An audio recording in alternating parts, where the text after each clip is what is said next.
Sino kayo? Huwag kang sisigaw, paparalin kita! Anong kailangan niyo sa akin? Concerned citizen, buntis kayo, di ba? Hihahatid ko kayo sa semeteryo. Hoy! Ano nangyari? Hoy! Buntis ang asawa ko! Saan niyo dadalhin? Ang kotse ko! Barangay! Mga kapitbahay! Tulungan niyo ako!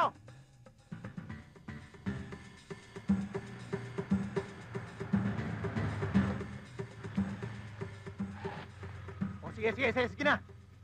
Papayagan ka namin bumaba. Pero, pag sumigaw ka, bang! Patayin ka namin.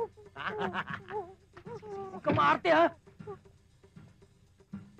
Tok, tulungan mo ako, misis ko mga anak! Eh, hindi kami doktor dito. Wala akong pakialam, dali! Dalihan nyo! Bilis.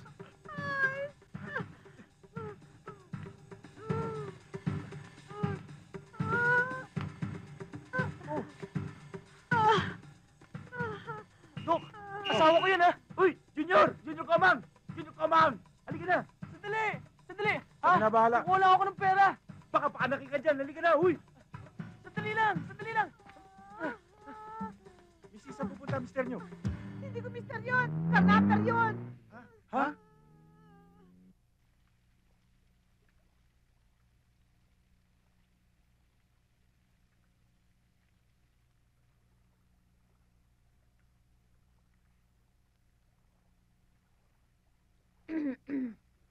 Mukhang malalim yata yung iniisip mo, Julio. Kinky, ikaw pala.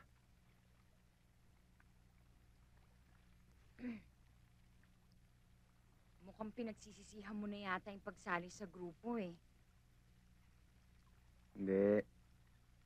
Iniisip ko lang yung pagkawala ng airpot ko. Masyado masakit. Hindi talaga ako titigil hanggat hindi ko siya naigaganti. Yun din ang dahilan kung bakit tayo magkasama ngayon.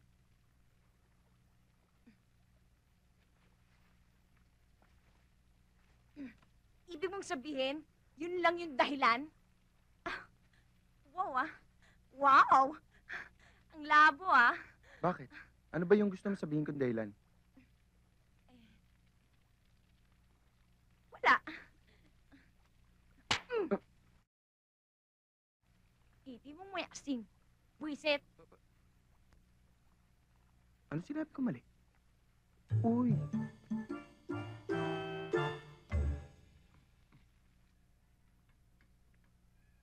Komang, talasin mo na ang plaka niyan, tapos deliver mo na kay Mr. D. Okay, sige.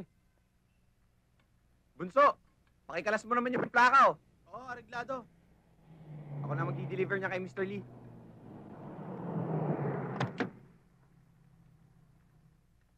Udlo, Quinky! Sapatan nyo itong kinatok naming FX. Wala pang plaka yan, bagong-bago pero registrado na yan. Sobrang dali, pare. Kulang na lang sulatan nila ng pwedeng nakawin, pare. Eh, pangmasa yan, eh. Pare, di ba sinabi ko sa inyo, huwag kayong kakatok ng sitak. Eh, sasakyan na walang pera yan, eh.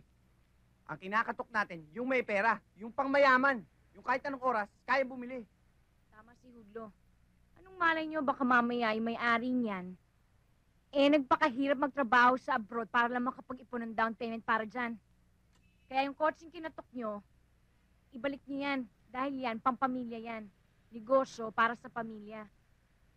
Pinadrip mo naman yung pobre. Nakakaawa pa pamilya niyan. Balik mo na yan. Teka.